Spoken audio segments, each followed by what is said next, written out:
Já, Sigmundur Davíð, hann var í viðtali við Moggan við Eggert Skúlason sem að ég held að hann sé nú fyrrandi starfsmaður Sigmundur Davíðs að Eggert Skúlason hafi unnið í forsætisráðuneytinu í hans tíð eða hvort það var Halldór Ásgrímsson, ég man það ekki. Herðu, en þeir fara að tala klausturmálið sem að Eggert leggur þannig upp að hafi verið svona ofsóknir skakvart Sigmundur Davíð og Sigmundur Davíð segir þá að hann viti það hver er á bakvið, hafi verið á bakvið klausturmálið skipulagt að mál. Og þetta kom náttúrulega öllum frekar óvart vegna þess að eins og viðskildum klausturmálið þá voru þar fullir kallar og ein kona á klaustri og drukku og töluðu frá sér allt vitt og það var erfitt að sjá fyrir sér hvernig eitthvað gat skipulagt þetta. Við erum búin að fá hingað Báru Halldórsdóttur sem var á klausturbar. Þetta umrædda kvöld.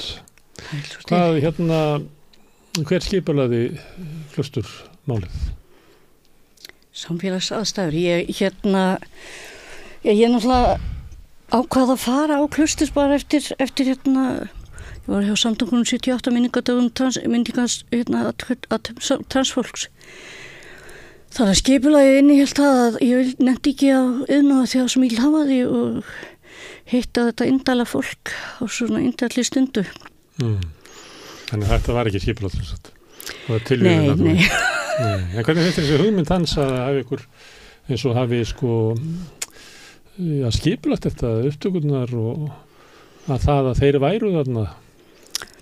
Já, ég veit ekki, ég spáði í spil og vinkonum minn sagði að þetta væri þá staðfesting af alveg meitjur hæfileikum mínum og ég hef bara séð þetta fyrir og mætt á réttan stað. Þannig að það eru tveir möguleikar í þeirri stöð, annarkvort eru þeir alltaf reglulega þarna inni að tala svona, þannig að einhver átt að segja á því og fór að taka þetta upp, eða þá ég er bara svona óhugnulega göldrótt. Ég veit ekki afsakaði.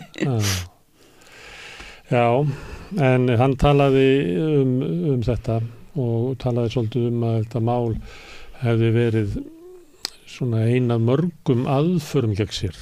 Það var vintrismálið var aðför gegn Sigmundi, klausturmálið var aðför gegn Sigmundi. Það er mjög erfitt að vera hvítu forréttindamaður í íslensku samfélagi þessa dagana Náttúrulega bara hefur það gott í lífinu og svo alltaf eitthvað fólk að kvarta yfir því þegar hann er ekki bara eitthvað blóta yfir einhverju krökkum og er með hvað var með reikninga í öðrum löndum og eitthvað. Ótrúlega mikil dónaskapur í fólki verið að potast í þessu. Þú meinar hann upplifði sem ofsóknir ef hann fær ekki bara allt það sem hann vill og allt sé eins og eftir hans höfði? Það virðist vera. Það hlýtur, ég veit ekki.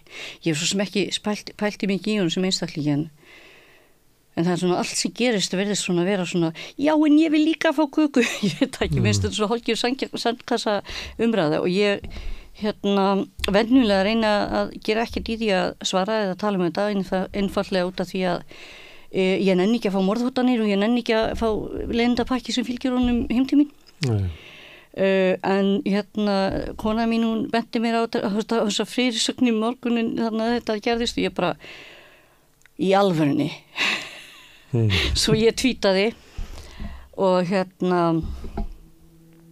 á minni þekktu athyglisríki þá tweetaði ég hverju ég teldi að veri á bakvið málið sem basically einfallega bara það að það var eitthvað þarna til að taka upp sem að passaði ekki við og það var ekki ég sem kom með málefnið og það var ekki ég sem að mætti á staðinn eða semst upprunalega á staðinn með þetta í huga. Nei, þú ert frekar lítill gerandi, þú ítir bara á play og stoppar svo. Já, ég bara orðræði það sem ég þekkti og svo var það bara að sitja og vekja ekki miklu athygli á sér og passa það að vera ekki að fyrst í síman þetta var ókislega leiðilegt, fólk spyrir mig og ég meina hefur hlustað á þetta eftir ég bara nei, ég myndi aldrei nenni að hlusta á þetta eftir þetta er leiðinlegasta samtal sem umræðir en þetta er aftur móti eitthvað sem að allir voru alltaf að tala um að það væri verið að segja einhvers staðar þannig að fá bara svona svart og hvítu dæmið giftir öllu máli Þú sagðist ekki nenni að fá yfir því morðhótanir og annað slíkt fyrstu svoleiðis? Já, ég fekk síðustu núna þegar hann ég er svo góð með var gerður lögreglustjóri í Vestmannaeyjum nýlega.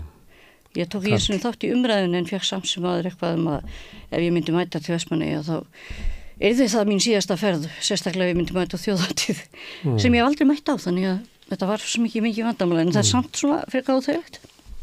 En þú hefur fengið yfir þig svona skít og skvam fyrir þetta?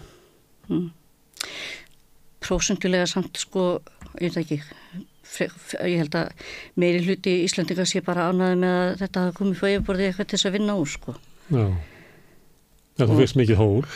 Já, þetta var rosa gaman. Ég sagði að ég hef ekki haft efnið að kaupa jólagjafir, þannig að ég hef bara reddað einn í desember. Þannig að allir eru þúslega glaðir, en nefnast ég náttúrulega Sigmundur Davíð, ég byggðist afsökunar. En já, ég meina fólk er bara jákvætt yfir þessu, en svo er þetta náttúrulega bara mörgleiti allt of glemt mál, eins og allt í íslenskri pólitík. Já, ég ætlaði að mynda að spyrja því, hvað finnst þér þetta hafi haft áhrif? Eftir kosninguna síðustu þá hringdi vinkona mín í mig og sagði, sjáðu þau sem að komast ekki á þing, takk fyrir. Einhverju leiti þá þurfa þessir menn kannski á til að rekast á ég farði nú bara á Klaustur og svo framvegis og allt það, en svona heildstætt séð þá er Íslands samfélag alveg rosalega lélegt í því að standa við. Ég var að tala við norska sendiráðherrann daginn af tilviljun, fór með multikultikórnum. Henni fannst það bara mjög furðulegt hvað Íslendingar væri fljótir að gleyma þessu. Henni fannst líka mjög furðulegt að í okkar feminíska frábæra jafnréttis dæmi þá væri bæjarstjórinn í Vestmannaeyjum látin sitja í samneyti við mann sem að talaði svona hana og bara við bjóðum bara upp á þetta. Við erum bara þarna er ókíslegi kallinu, hann bara má við sitja við hlýðnaður og þú verður bara að sætta það við það. Allar þessu konur úr þingi, það þurfti að vera áfram í einhverjum nefndum og fundum og svo framvegis með þessum mönnum. Finnst það bara ekki alveg til sóma fyrir okkur sko. Þannig að Alþingi og stjórnmálastéttin, stjórnvöld brugðust ekki við, en er þetta að sjá eitthvað annað, var þetta svona almenning, sérðu eitthvað breytingu á samfélaginu? Það kom svona bylgja umræðu það hvernig er talað konur og fatlaða. Ég meina það er einhver grunnur fyrir einhverjum hlutum, ég meina þú hefur meira til að grípa í, þú getur sagt sjáð til. Þeir tala svona með okkur. Líka sem öryrki þá fannst mér mjög áhugaverð umræðan öryrkja í sveitarstjórnum. Að þetta einn af þeim var í velferðarnefnd sem að sér að spá í hvað er gott og ekki slæmt, gott og ekki gott fyrir öryrkja. Og hann hafði alveg með öllum þarna skoðun á því að við hefðum ekkit upp á borð að gera, svona viss elitupæling. Og manni finnst það óþægileg pæling að vita af því að þessir menn eru þeir sem eru að stýra umræðinu og svo framvegis. Svo kvartar hann yfir í þessu viðtali var það ekki einhvern annar var að rafla það í transmálefnunum að þú veist það væri verið að stýra alþingismönnum. Þeir raun og veru, þeir fá bara fullt af hlutum í hendunar og geta síðan hafnað öllum álitum sem þeir fá. Þannig að völdin er alltaf ennþá þar, myndi maður að segja sko. Hann gerir svolítið mikið úr því Sigmundur að það sé svona, hann er að tala svona gegn því sem er stundu kallað svona woke eða hann kallar þetta nýju stjórnmálin og að það séu allir stjórnmálamenn hræddir við þetta að vera svona þröngvað til þess að taka upp skoðanir þröngra hagsmunahópa held ég hann myndi kannski cirka segja þetta. Það sumuleyti hann að tala eiginlega gegn bylgjunni sem hann fekk yfir sig eftir Klaustur. Já, er það ekki svo, en sko það er ekkert sko, hann missir engin réttindi eða eitt eða neitt. Hann getur ennþá setið á þingi og sagt nei, ég hef ekki áhuga. Hann getur líka ákveða að mæta ekki í lögsetningu þegar var verið að gera lögin núna kynrænt sjálfræði og að sem sagt það að mætti ekki setja fólki í svona leiðréttingaferli. Hann og ég nefnilega, það var það eina sem ég ákvað að taka eftir og var næstu búin að skrifa grein sem heiti fjarverandi að því að hann er fjarverandi þá er hann náttúrulega þarf hann ekki bara ábyrgð á því hvort hann kaus mig á móti þótt að Bergþór kjósi á móti þegar á Klaustursbar þá sat hann mjög áberandi svona með hópnum og sagði, herðu, þú ætti nú að spyrja strákana þetta og sat síðan og leta aðra að tala. Þannig að það væri ekki alveg hægt að smyrja upp á hann dæmið. Ég held að hann hafi það bara mjög þægilegt í sínu litla svæði en hann hefur rosalega gaman að því að gera mikið úr því að hann sé rosalega gúaður og illa stattur sko. Ég veit ekki alveg hvað. Þú upplifir ekki þannig? Nei, ég hef ekki tilfengið að hann fá ekki það sem hann vill svona yfir höfuð. Ég að berjast við Reykjavíkurborg að fá mína þjónustu. Ég að berjast við hitt og þetta alla daga og bara í fullri vinnu við það að vera öryrki í minni stöðu. Ég held ekki að hann þurfa að hafa svona mikið fyrir daglegu lífi, sko. En hann upplifir að þú setur að taka eitthvað af sér sem hann ætti að hafa.